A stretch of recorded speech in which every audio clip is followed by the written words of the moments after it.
Selamat pagi Jemaat Crossway. Happy Sunday. I hope everyone's having a good day today. Sebelum kita mulai ibadah hari ini, aku undang Bapak Ibu Jemaat Crossway untuk berdiri, bertepuk tangan, dan bergabunglah untuk memuji menyembah Tuhan.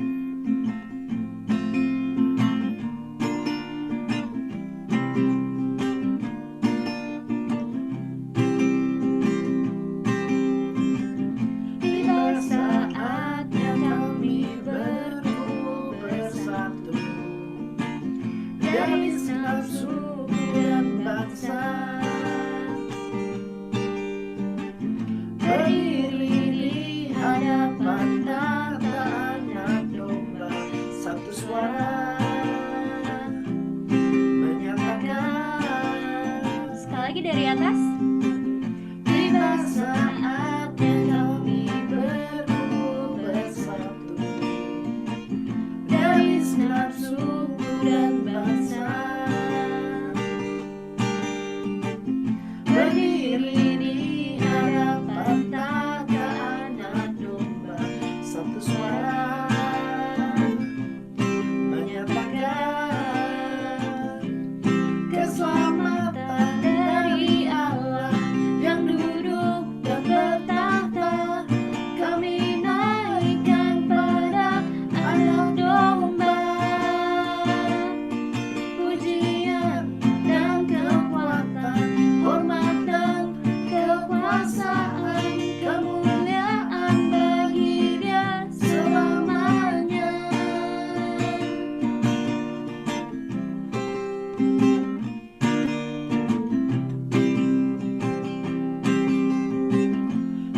Saatnya kami berkumpul bersatu dari segenap suku dan bangsa, berdiri di hadapan tahta Anak Domba, satu suara menyatakan keselamatan dari Allah yang duduk bertahta. Kami naikkan pada Anak Domba pujian dan kekuatan, hormat dan kekuasaan, kemuliaan bagi Dia selamanya. Keselamatan dari Allah yang duduk dan bertahta. Kami naikkan pada Anak Domba pujian dan kekuatan, hormat dan kekuasaan, kemuliaan bagi Dia selamanya. Kemuliaan bagi Dia selamanya. Kemuliaan bagi Dia selamanya.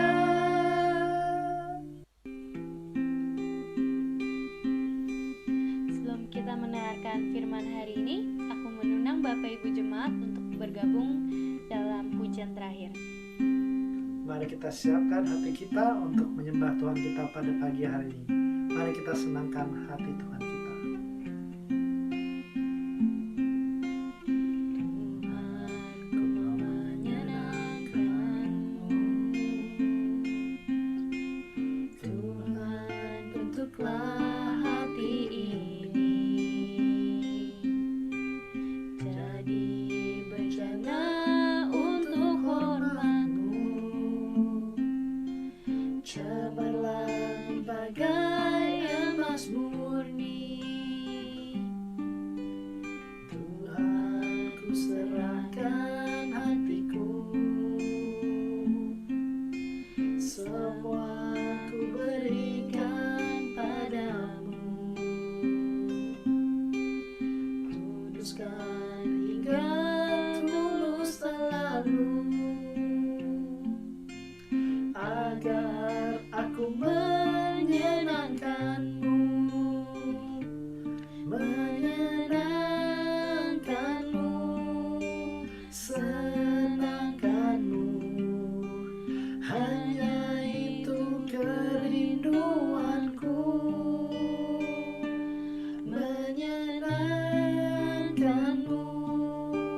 senangkan hatimu, hanya itu kerinduanku. Mari kita terus nyanyikan lagu ini. Mari kita nyanyi sekali lagi dari atas.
Oke. Salam saudara-saudara yang saya kasih di dalam Kristus Yesus Tuhan kita. Dimanapun saudara berada saat ini, doa saya Tuhan kiranya memberkati saudara masing-masing, entah saudara berada di rumah atau di Indonesia dan dimanapun. Tuhan mengasihi saudara. Sidang jemaat yang saya kasih di dalam Tuhan, saya masih meneruskan tema tentang return from exile atau kembali dari pembuangan. Hari ini kita akan melihat perjalanan bangsa Israel dari Mesir, dari tanah perbudakan menuju tanah Kanaan. Nah, sebagaimana kita ketahui bahwa perjalanan mereka itu cukup lama, selama 40 tahun di padang gurun. Sudah tentu banyak kita dapat pelajari. Nah, teks Alkitab yang saya ambil hari ini adalah Mazmur 106 ayat 1 sampai 48. Nah, sebelum kita merenungkan sebagian daripada firman Tuhan, terlebih dahulu mari kita akan masuk di dalam doa. Mari kita bersama-sama berdoa. Terpujilah namamu Bapa yang mengasihi kami. Hari ini kami kembali ibadah online, tapi kami tahu Tuhan Engkau mengasihi kami. Engkau masih setia kepada kami, bahkan Engkau hadir bersama dengan kami.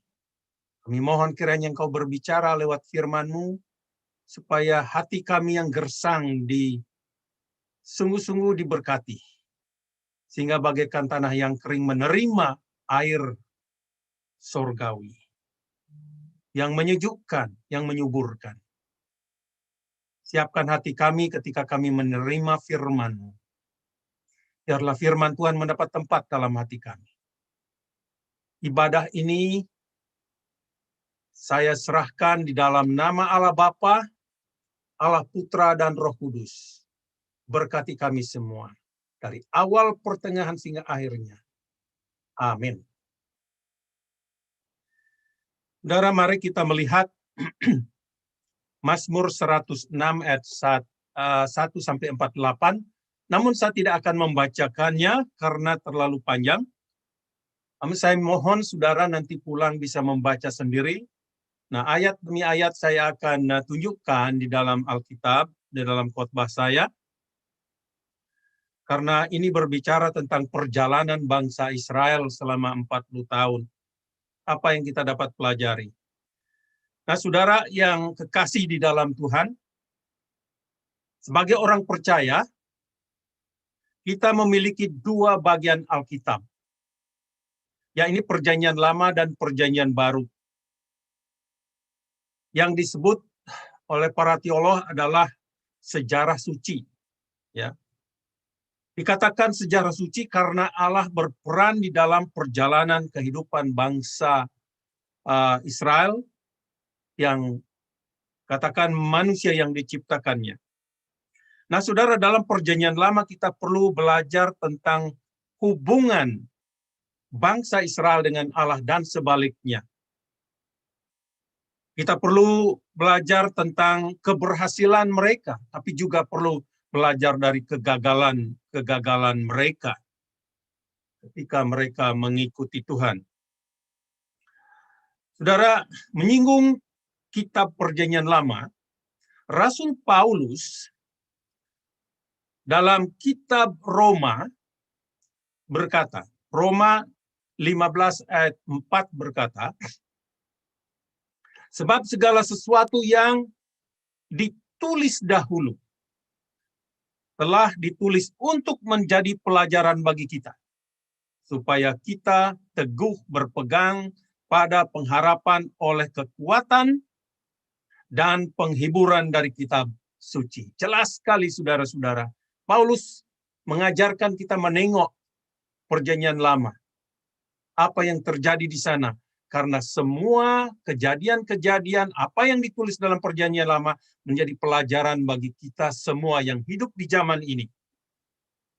Nah, tema khotbah saya hari ini, pelajaran-pelajaran kunci yang Israel dapat ajarkan kita tentang kehidupan kekristenan.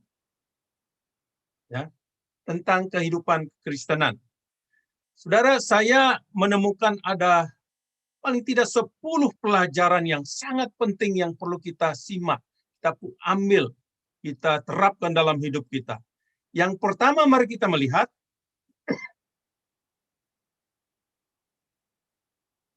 di sana. Yang pertama kita melihat ia mengingat, ya, mengingat belas kasihan Allah. Bangsa Israel dianjurkan mengingat belas kasihan Allah. Ya.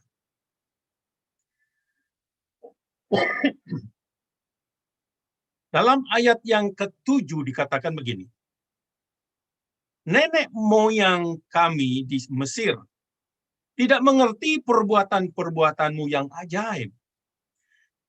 Tidak ingat besarnya kasih setiamu tetapi mereka memberontak terhadap yang maha tinggi di tepi laut Teberau.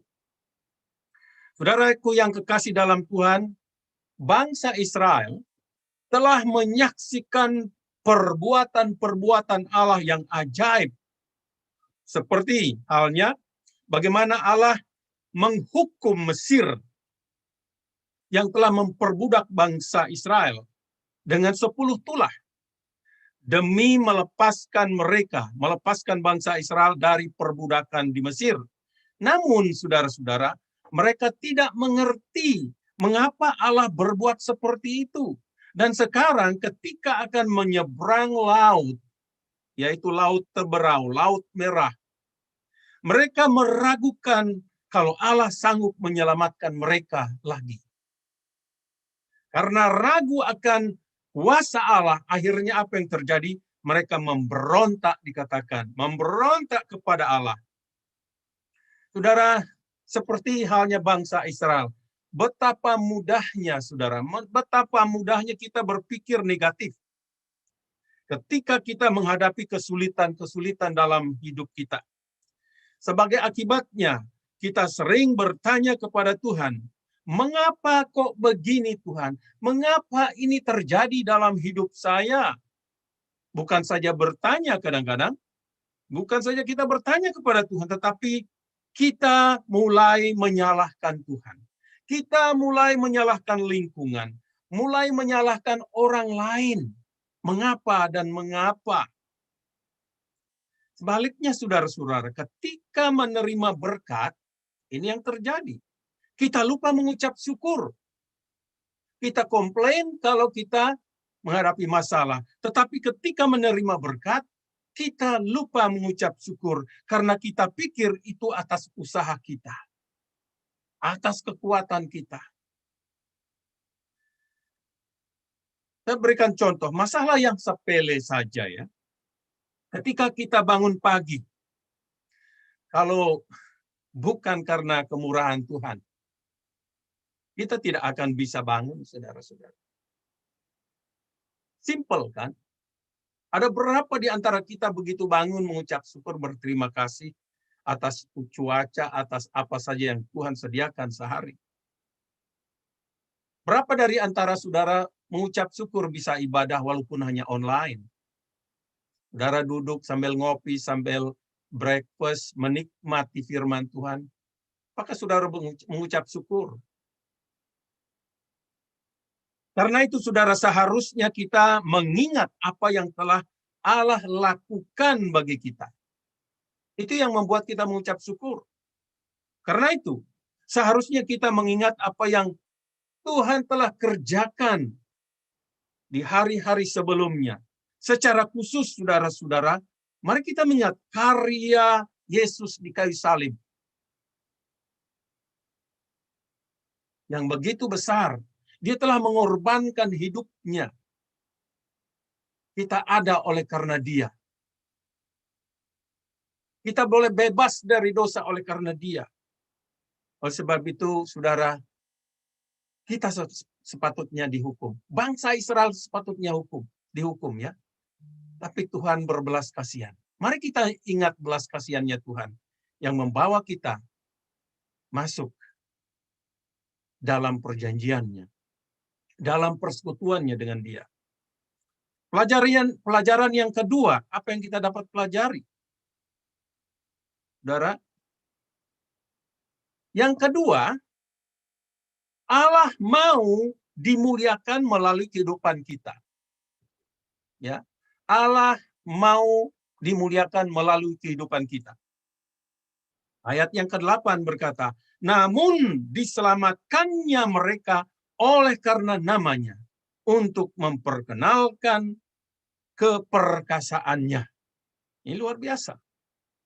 Pertanyaannya, saudara, apa tujuan Allah menunjukkan kuasanya kepada yang begitu dahsyat kepada bangsa Mesir dan juga kepada bangsa Israel secara khusus? Apa tujuan Allah mendemonstrasikan kuasanya yang begitu dahsyat? Pertama, Ia mau agar mereka menyadari bahwa kekuatan manusia tidak ada apa-apanya. Helpless. Nggak mungkin. Ada banyak yang kita tidak bisa lakukan. Tuhan tunjukkan kuasanya yang begitu dahsyat. Kedua, Ia mau agar namanya dimuliakan melalui kehidupan mereka secara pribadi, secara komunitas, dan sebagai bangsa. Mereka harus mengakui semua itu terjadi oleh karena Tuhan. Saudara, ketika Allah bekerja dalam hidup kita secara pribadi, bukanlah karena kita baik, tetapi agar kita merefleksikan kemuliaan Allah. Itu tujuannya. Demikian juga saudara-saudara. Kalau Allah bekerja dalam kehidupan keluarga kita, dalam gereja kita, bukankah karena keluarga kita, gereja kita baik, hebat, tapi semua itu oleh karena pekerjaan Tuhan yang merubah. Saudara yang kekasih, Tuhan mau agar Tuhan direfleksikan dalam hidup kita, direfleksikan di dalam hidup keluarga kita, direfleksikan, ditunjukkan, didemonstrasikan dalam kehidupan gereja. Sayangnya banyak orang Kristen, keluarga Kristen dan gereja tidak merefleksikan kasih dan kuasa Allah. Kita harus jujur. Dan tidak sempurna. Kita perlu rendah hati. Apa yang terjadi? Akhirnya dunia tidak bisa melihat cahaya kemuliaan Kristus di dalam hidup kita, di dalam keluarga kita, di dalam gerejanya. Yang sering terjadi, saudara-saudara, adalah hidup orang percaya sering menjadi batu sandungan. Apakah kita sering menjadi batu sandungan? Perkataan kita, hidup kita, mari kita tetap rendah hati dan mengakuinya bahwa kita sungguh-sungguh perlu menyadari bahwa kita dipanggil dan kita harus menjadi terang dan menjadi garam sehingga Tuhan dilihat dalam kehidupan kita. Pelajaran yang ketiga. Pelajaran ketiga, saudara-saudara, Allah senantiasa memimpin walaupun jalannya tidak masuk di akal kita.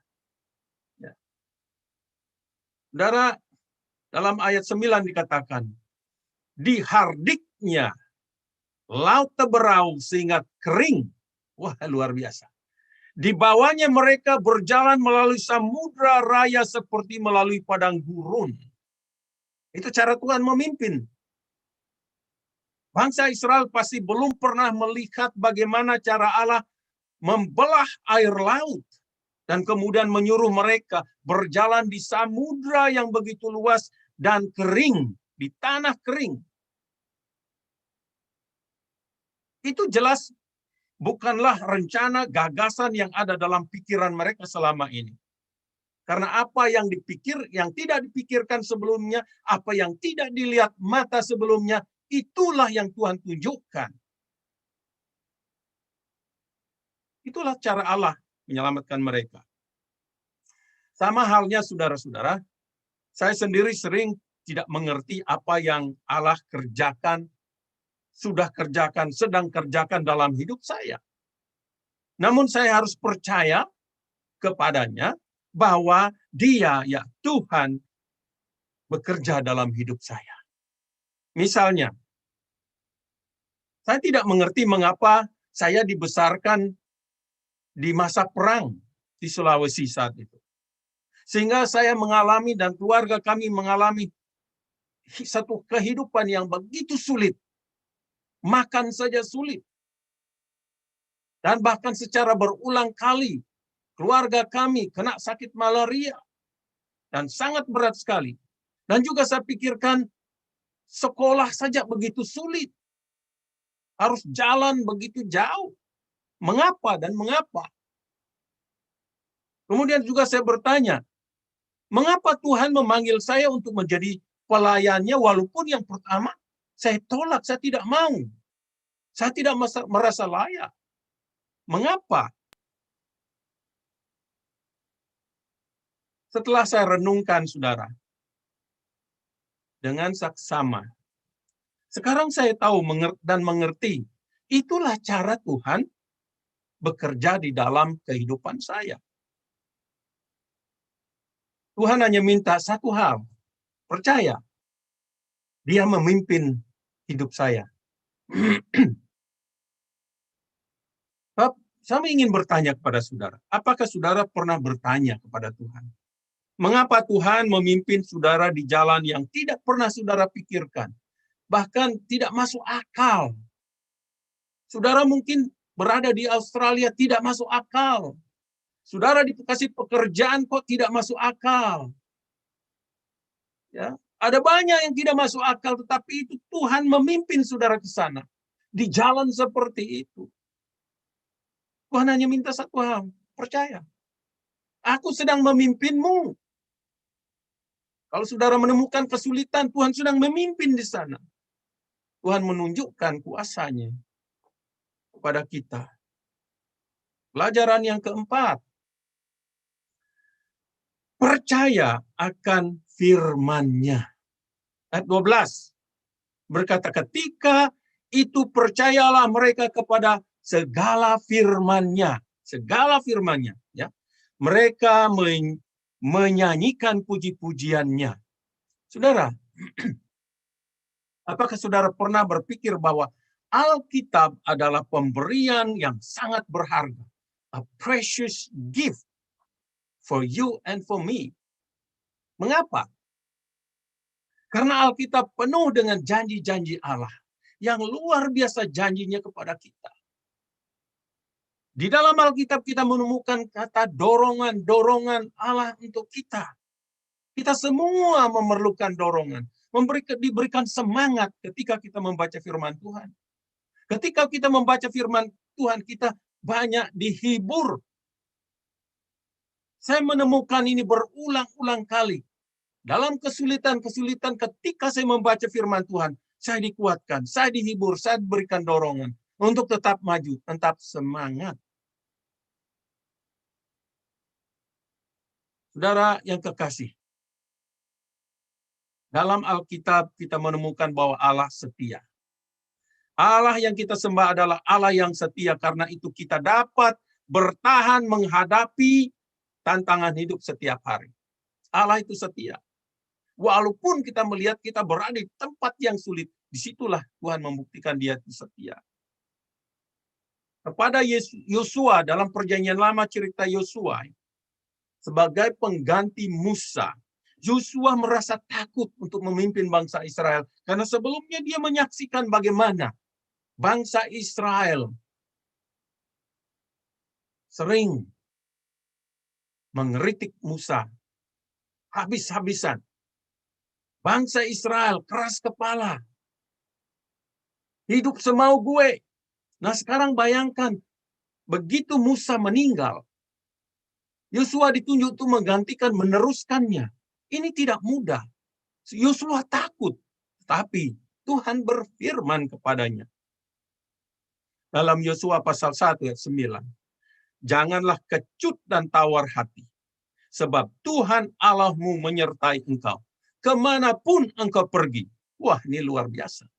Nah, janji Allah kepada Yesus adalah janjinya kepada saudara dan saya.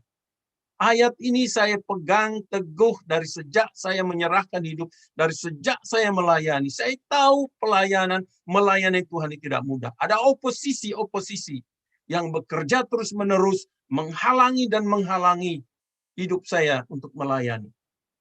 Saya pegang ini, bahwa Tuhan berkata kepada saya, jangan kecut dan tawar hati. Sebab Tuhan Allahmu menyertai engkau, kemanapun engkau pergi. Saya mengalami penyertaan Tuhan luar biasa. Bagaimana dengan saudara?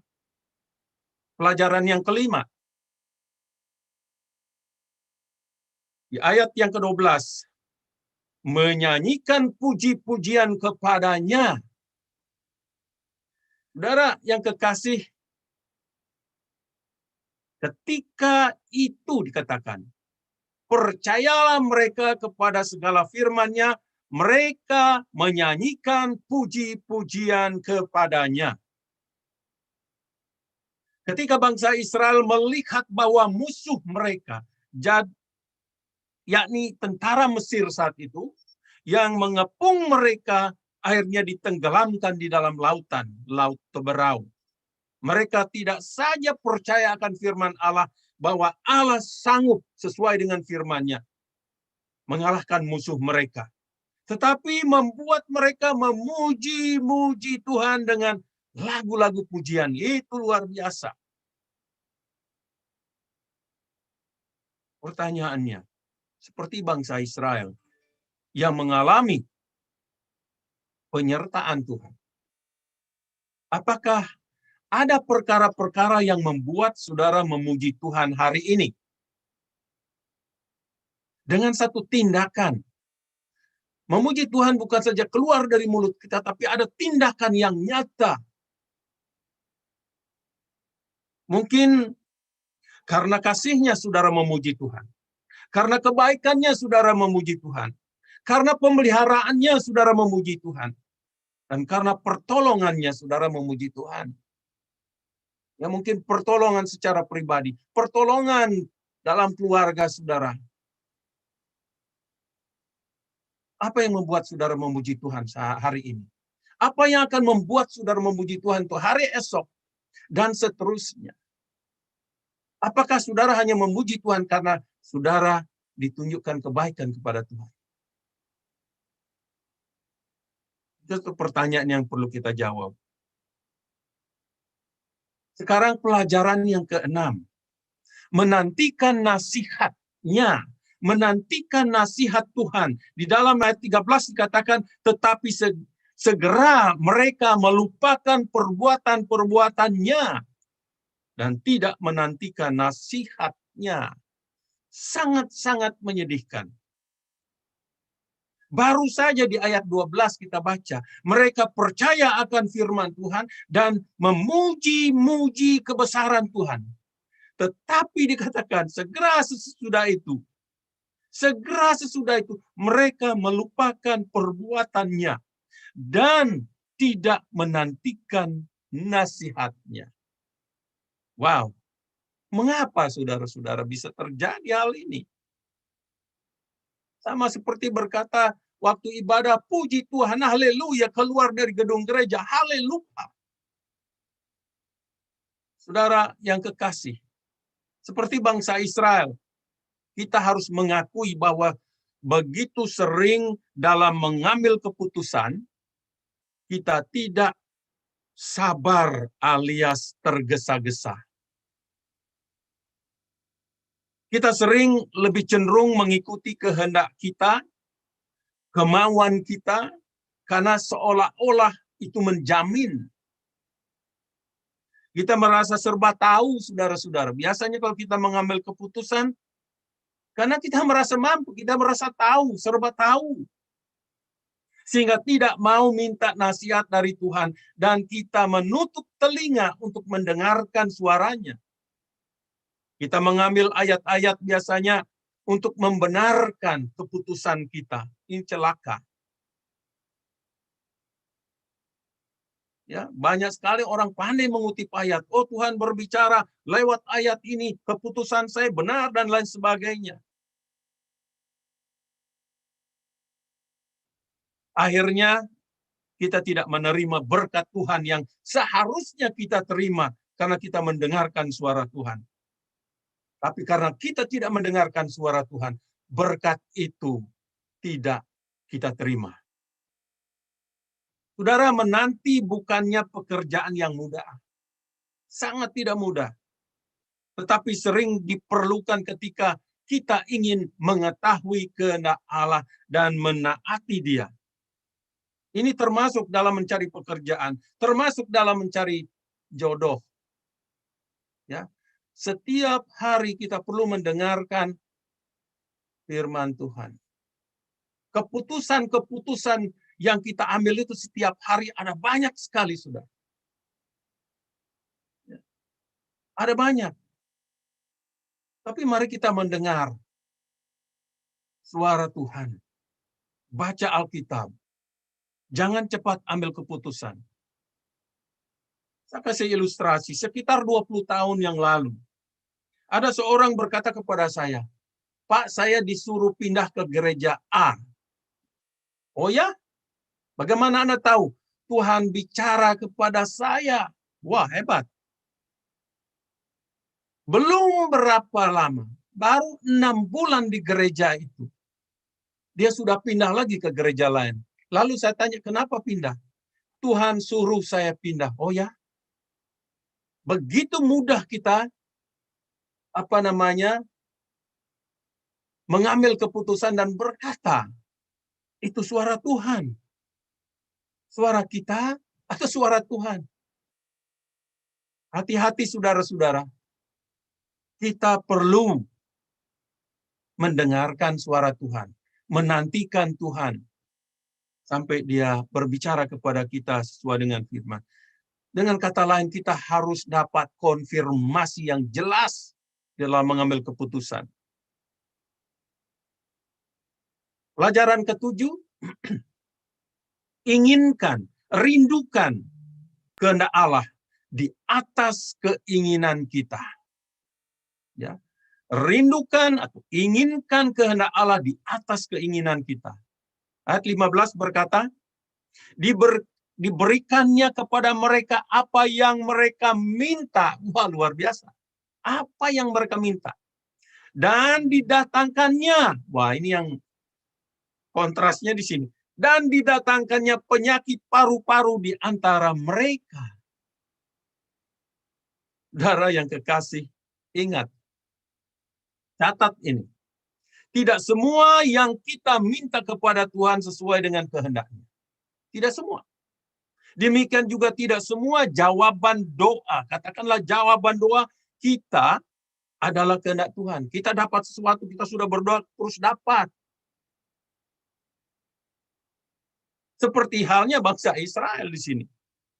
Ya, dikatakan bahwa diberikannya kepada mereka apa yang mereka minta. Wah, seolah-olah Tuhan baik ya. Apa yang saya minta Tuhan kasih. Ya. Pertanyaannya, mengapa akhirnya Tuhan memberikan apa yang mereka minta kalau itu membahayakan hidup mereka? Biasanya saudara-saudara, permintaan yang sifatnya ngotot katakannya. Tuhan sudah katakan bahaya tapi ngotot. Yang didorong oleh keinginan hawa nafsu kedagingan. Kadangkala dikabulkan Tuhan juga karena kita ngotot. Oke, kalau kamu ngotot, saya kasih kamu. Tapi ada akibatnya ya. Dalam ayat 14, saudara-saudara. Kalau saudara membaca ayat 14 sebelumnya, dikatakan mereka dirangsang nafsu di padang gurun. Mereka dirangsang ya hawa nafsu di padang gurun dan mencobai Allah di padang belantara. Hawa nafsu. Pertanyaan, apa yang terjadi karena mereka mengikuti hawa nafsu mereka? Mari kita belajar dari ini. Firman Tuhan berkata, Tuhan mendatangkan penyakit paru-paru di antara mereka. Wow. Saudara, menurut ayat ini, salah satu penyebab kita ditimpa penyakit, salah satu ya, tidak semuanya, adalah karena kesalahan kita sendiri. Jangan salahkan Tuhan, jangan salahkan orang lain. Sering keputusan-keputusan kita yang tidak kita mau dengarkan, oleh karena kita tidak mau mendengarkan Tuhan, akhirnya kita menerima akibatnya.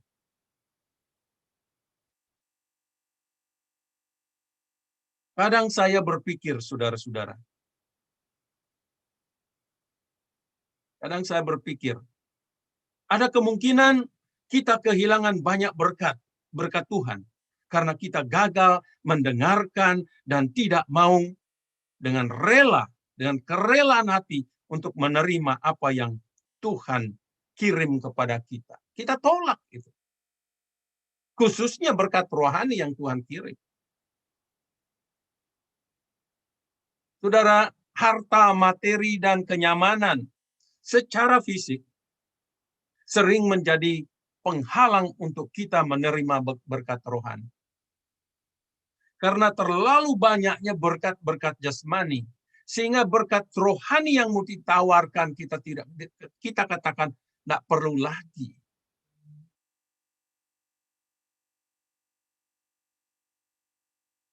Saudara, nasihat untuk direnungkan. Bila saudara meminta pekerjaan, ya, bila saudara berdoa minta pekerjaan, contoh saja, jangan minta pekerjaan yang gajinya besar. Wah, mungkin saudara berkata, Pak Made kan saya perlu gaji besar. Semua orang perlu gaji besar. Masalahnya saudara, kadang-kadang kita ngotot minta itu, tetapi setelah dikasih kita tidak bisa handle gaji yang besar itu. Kita salah gunakan, kita salah salurkan, karena kita tidak sanggup menghandle-nya. Jadi seberapa yang Tuhan kasih, Tuhan tahu kita sanggup handle itu. Mintalah pekerjaan yang kalau kita bekerja, kita memuliakan Tuhan. Karena jelas saudara-saudara, pertama, karena kita tidak bisa handle. Yang kedua, karena godaan untuk berkat-berkat jasmani itu besar sekali. Tidak sedikit orang jatuh karena kekayaan. Termasuk hamba Tuhan. Mencintai uang adalah akar segala kejahatan. Makanya Tuhan Yesus berkata, apa gunanya seseorang memiliki seluruh dunia, tetapi jiwanya binasa? Godaannya di sana. Tidak sedikit kita jatuh oleh karena berkat-berkat jasmani. Paulus belajar. Dia harus belajar cukup. Ada orang berkata lebih baik kita hidup pas. Pas lapar ada makanan. Pas tidak ada pekerjaan, nganggur ada pekerjaan gitu loh. Ya, pas membutuhkan ada, lebih bagus pas-pasan daripada bertumpuk-tumpuk tetapi kita lupa Tuhan. Karena itu carilah pekerjaan di mana saudara bisa menerima berkat rohani dan tetap punya waktu untuk Tuhan, dan punya waktu untuk keluarga, punya waktu untuk melayani, punya waktu untuk beribadah. Hati-hati kalau waktu saudara tersita hanya untuk kepentingan diri sendiri. Hati-hati. Sekarang pelajaran ke-8. Tidak akan ada yang dapat kita sembunyikan dari Allah. Dikatakan di sana mereka menggerutu di kemahnya dan tidak mendengarkan suara Tuhan. Wow. Sangat menarik dikatakan bahwa mereka menggerutu di kemahnya. Bukan di luar kemah, tapi di dalam kemah. Saudara, di waktu-waktu lain biasanya ya kadangkala seluruh bangsa Israel itu ngomel secara bersama-sama di luar kemah. Tetapi ternyata ada saat di mana mereka menggerutu, ngomel di belakang tembok, di belakang layar, di belakang pintu tertutup. Ingat saudara, orang yang suka ngomel, mengeluh di balik pintu-pintu tertutup, mereka berpikir tidak ada Tuhan yang tahu. Atau tidak ada orang tahu, tetapi Tuhan Maha tahu. Tuhan tahu kalau kita ngomel. Kita menggerutu.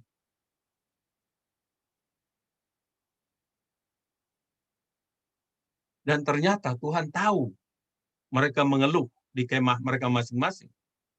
Saudara, keluhan bisa membawa dampak kepada orang lain. Saya ingatkan saudara, keluhan saudara secara pribadi dapat membawa dampak kepada orang lain. Mengapa saya katakan demikian? Bangsa Israel mengeluh karena keadaan air di Meribah. Airnya pahit, tidak puas.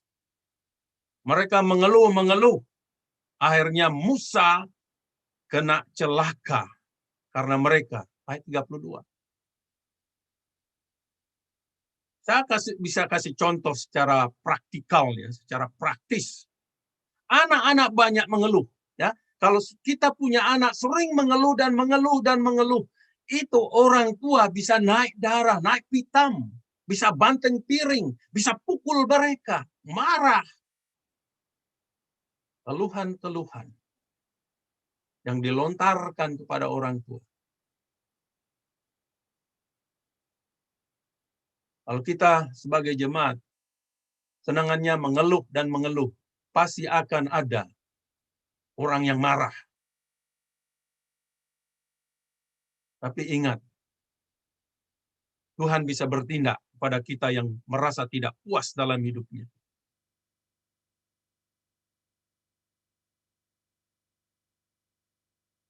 Mereka lupa bahwa Allah mendengarkan semua keluhan mereka. Menggerutu di dalam kemah sama halnya menggerutu dalam pikiran. Nggak ada yang tahu, nggak ada yang lihat.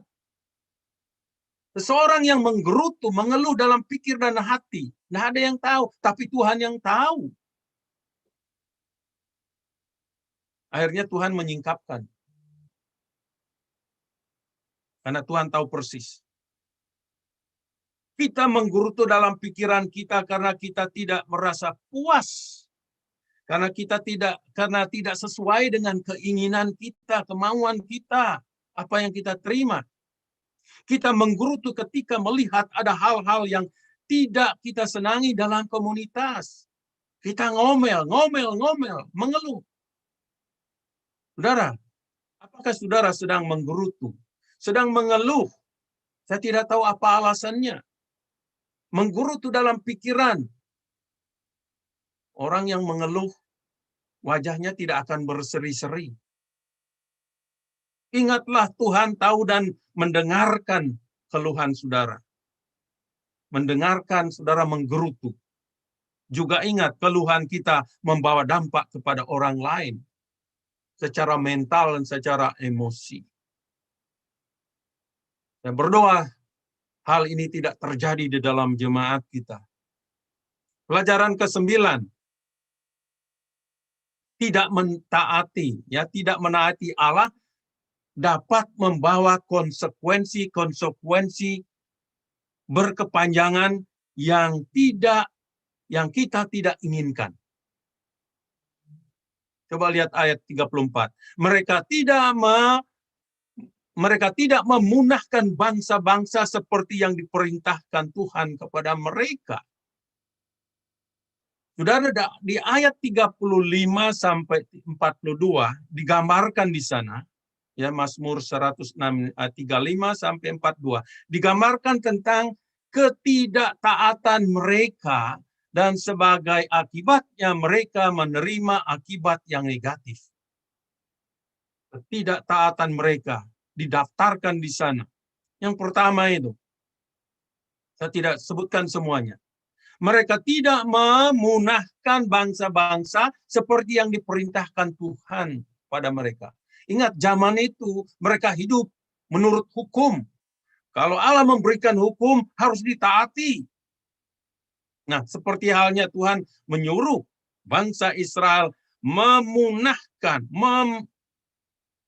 membinasakan bangsa-bangsa yang melawan Tuhan. Kita pun harus taat kepada Tuhan untuk memusnahkan dosa-dosa kita.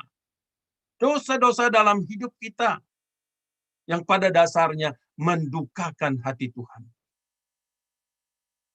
Saudara, memusnahkan dosa-dosa dari hidup kita akan tercermin. Bila ini kita lakukan, akan tercermin dalam kehidupan kita sehari-hari. Ya, berarti orang bisa melihat kalau kita sudah bebas dari dosa itu. Tapi sebaliknya, saudara, salah satu kalau kita sering mengeluh, itu belum bebas. Kita masih terikat dengan roh keluhan. Yang kedua, mereka mengorbankan anak-anak mereka kepada berhala. Ayat 37. Nah, kita mungkin berkata kepada bangsa Israel, tentang bangsa Israel, kok mereka rela, kok mereka tega mengorbankan anak-anak mereka kepada berhala-berhala? Mengapa? Tapi tahukah saudara, di zaman ini, secara tidak langsung, secara tidak sadar, banyak orang-orang menyerahkan anak-anak mereka kepada sistem dunia ini. Seperti misalnya sistem pendidikan. Banyak orang tua begitu percaya akan sistem pendidikan tanpa melihatnya. Kalau saudara mengirim anak-anak saudara ke sekolah, lihat value sekolah itu. Lihat sistemnya. Apakah akan menantang iman mereka?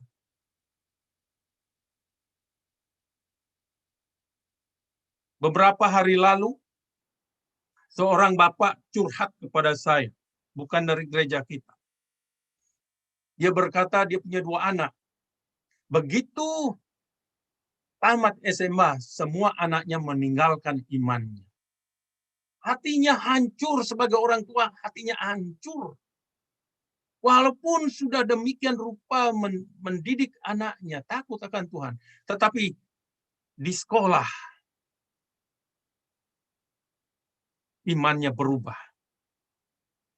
Ingat saudara, dalam sistem pendidikan sekarang ini, anak-anak diajar berpikir kritis. Segala sesuatu yang tidak masuk di akal, disuruh untuk tidak menerimanya. Tahukah saudara bahwa percaya kepada Allah secara akal sering tidak masuk akal? Karena diperlukan iman. Kita tidak berkenan kepada Allah kalau kita tidak beriman kepadanya bahwa alam semesta ini diciptakan oleh Dia. Nah, ini tantangan bagi anak-anak kita di sekolah. Mari kita pikirkan. Banyak ambil waktu dengan anak-anak kita. Banyak berdoa. Ada banyak contohnya. Kemudian berikutnya, mereka menajiskan diri mereka dengan apa yang mereka lakukan. Ini bangsa Israel menajiskan hidup mereka. Sebagai akibat dari apa yang mereka lakukan di hadapan Tuhan. Hal tersebut membuat Allah murka karena ketidaktaatan mereka. Dikatakan Tuhan sangat jijik dengan mereka. Khususnya dalam penyembahan berhala, saudara-saudara. Bangsa Israel berulang kali jatuh dalam penyembahan berhala. Nah, konsekuensi yang diterima oleh bangsa Israel atas ketidaktaatan mereka sangat menyedihkan. Mereka diserahkan kepada bangsa-bangsa dan mereka ditindas, diperbudak. Sangat berat.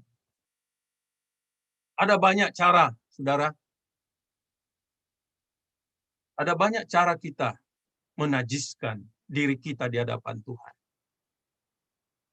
Coba saudara pikirkan, apa kira-kira yang membuat hidup kita najis di hadapan Tuhan? Kita bisa menajiskan diri kita dengan pikiran dan perbuatan yang kotor. Berpikir kotor, berpikir negatif.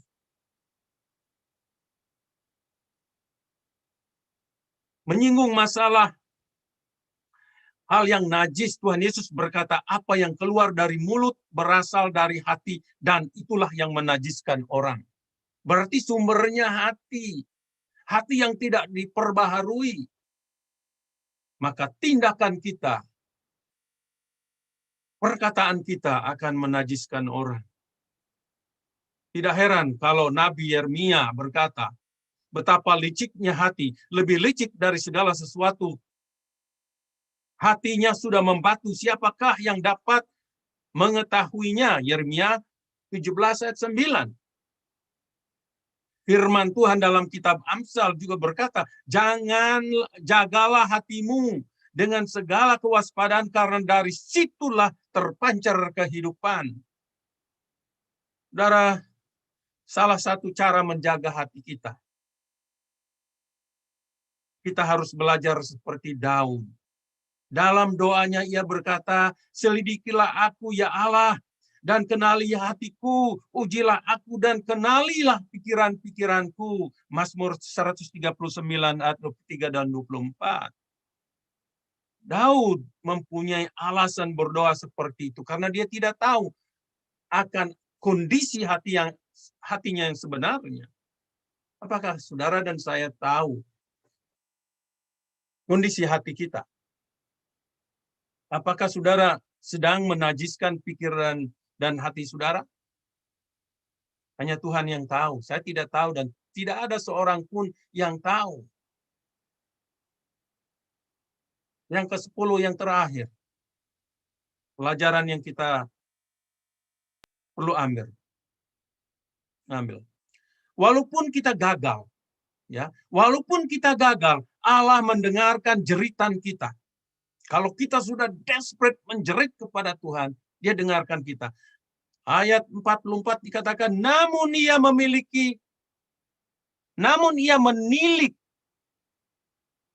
kesusahan mereka, kesusahan bangsa Israel, ketika ia mendengar teriak mereka. Saudara, di ayat 44 ini kita belajar tentang apa? Satu karakter Allah, ya. Karakter Allah bahwa dia bisa jatuh belas kasihan. Mari kita belajar tentang karakter Allah ini. Kata namun dalam bahasa Inggrisnya diawali kata namun, nevertheless adalah kata kontras dari apa yang Allah lakukan sebelumnya. Tadinya Allah menghukum mereka karena dosa-dosa yang mereka perbuat. Tetapi ketika tiba saatnya, Allah melihat bangsa Israel sudah tidak berdaya. Mereka menjerit, mereka berseru. Allah jatuh belas kasihan. Dikatakan bahwa ia menilik kesusahan mereka ketika mendengar teriakan mereka. Lalu Tuhan mengulurkan tangannya untuk mengeluarkan mereka dari penderitaan mereka. Dan Allah mengingat akan perjanjiannya kepada mereka. Saudara, dalam kitab Yesaya pasal 1 ayat 18 dikatakan begini. Marilah, baiklah kita berperkara. Sekalipun dosamu merah seperti krimisi, akan menjadi putih seperti salju. Sekalipun berwarna merah seperti kain kusumba, akan menjadi putih seperti bulu domba. Yesaya 1 ayat 18. Saudara, hari ini Tuhan mau mengundang kita. Apakah kita sadar atau tidak bahwa kita telah memberontak kepada Tuhan? Karena kita mungkin tidak taat kepadanya. Dia mengundang kita untuk datang, mohon ampun kepadanya. Maka dengan belas kasihannya, ia akan mengampuni saudara dan saya, menyucikan kita dari segala kejahatan, kenajisan kita. Apakah saudara bersedia? Saudara bisa ucapkan itu, katakan itu secara pribadi kepada Tuhan. Di ayat 45, Allah memberikan grace, anugerah, melalui bangsa-bangsa yang menekan mereka. Ini menarik. Saudara ingat contoh yang saya berikan tentang Raja Asyur mengubah kebijakannya waktu Raja Asyur memenangkan Babel waktu itu. Sehingga mengizinkan bangsa Israel yang sudah 70 tahun ditindas di Babelonia. Mereka diizinkan pulang ke Yerusalem. Dalam keadaan tertindas, kita harus berdoa mohon kelepasan dari Allah. Misalnya dalam ayat 47 adalah doa bangsa Israel untuk memohon keselamatan dan mohon agar mereka dikumpulkan kembali dari antara bangsa-bangsa lain, supaya mereka bersyukur kepadanya. Allah pun mendengarkan doa mereka. Apakah hidup kita, hidup saudara dan saya sedang terhimpit, terbelenggu oleh berbagai macam persoalan? Datanglah kepada Tuhan dan berdoalah, mohon ampun kepadanya, mohon belas kasihan kepadanya. Saudara, setelah Tuhan mengampuni kesalahan bangsa Israel, maka mereka pun dapat mengeluarkan kata-kata pujian yang luar biasa. Di ayat 48 dikatakan, terpujilah Tuhan Allah Israel dari selama-lamanya, dan biarlah seluruh umat mengatakan amin, haleluya. Saudara mau katakan juga amin, haleluya. Sebagai kesimpulan, saudara-saudara, apa yang dapat kita pelajari dari ke-10 kunci tadi? Bagaimana kehidupan Israel mengajar kita 10 kunci kehidupan sebagai orang Kristen. Yang pertama, saudara, tentang manusia. Mari kita belajar tentang manusia. Siapakah manusia ini? Kita tahu manusia diciptakan oleh Tuhan. Tapi setelah manusia Adam dan Hawa jatuh ke dalam dosa, maka seluruh keturunannya juga berdosa. Saudara dan saya adalah orang berdosa. Kehidupan bangsa Israel, walaupun sebagai umat pilihan, mereka juga jatuh bangun secara rohani. Ketika saya membaca cerita perjalanan bangsa Israel, saudara, bagaimana persoalan-persoalan yang begitu berat yang mereka hadapi, saya tidak berani mengkritik mereka. Bagaimana ada orang mengutuk bangsa Israel. Saya tidak sampai hati. Karena apa? Kalau saya hidup seperti mereka di zaman itu, saya mungkin lebih jahat dari mereka. Atau saya sama dengan mereka. Karena itu, saudara-saudara, kita perlu belajar dari bangsa Israel. Yang kedua, tentang Allah yang kita sembah.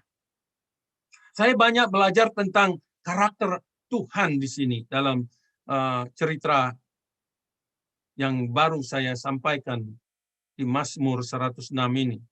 Di satu segi, saudara, Tuhan memang tegas dan menghukum dosa. Tetapi dia juga penuh belas kasihan terhadap manusia ciptaannya. Ada orang-orang tentu berkata, kalau memang Tuhan itu kasih, mengapa dia menciptakan neraka dan mengirim orang-orang yang dia ciptakan masuk neraka?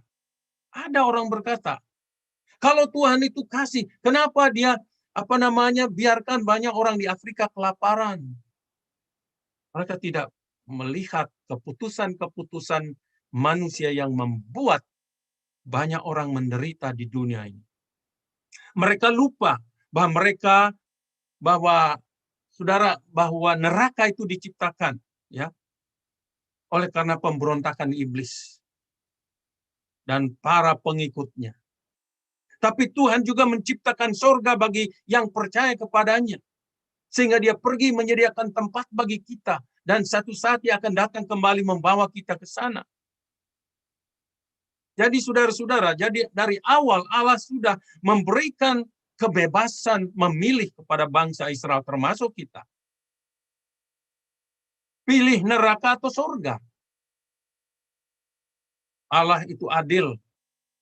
Dia menghukum dosa, tetapi mengampuni mereka dan menyelamatkan mereka yang percaya kepadanya. Karena itu, saudara-saudara, marilah kita belajar dari pengalaman hidup bangsa Israel dan mempraktekkan apa yang Tuhan perintahkan kepada kita melalui firman-Nya, sehingga sebagai orang Kristen kita dapat hidup berkemenangan dalam Kristus. Biarlah kemuliaan Allah terpancar di dalam kehidupan keluarga kita secara pribadi, dalam gereja, dan dunia melihat ada perbedaan, ada sesuatu yang berbeda dalam hidup kita, dalam keluarga kita, dan dalam jemaatnya. Kiranya Tuhan memberkati. Amin. Mari kita menutup di dalam doa dan sekaligus doa berkat.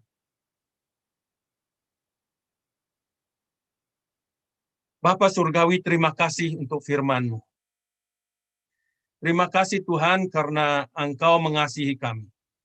Berkatilah firman Tuhan yang sudah kami dengar, meteraikan itu dalam hidup kami, supaya kami tidak saja mendengar dan menaruh di pikiran kami, tapi menghidupinya setiap hari. Karena Tuhan senang melihat kalau kami menaati firman-Mu. Sidang jemaat, terimalah berkat Tuhan. Kiranya kasih daripada Allah, anugerah Tuhan Yesus Kristus Sang Putra di dalam persekutuan Roh-Nya yang kudus, beserta dengan saudara, memberkati hidup saudara, memberkati keluarga saudara, memberkati pekerjaan saudara, memberkati anak-anak dan cucu-cucu saudara, dari sekarang sampai selama-lamanya. Haleluya. Semua yang percaya berkata, amin.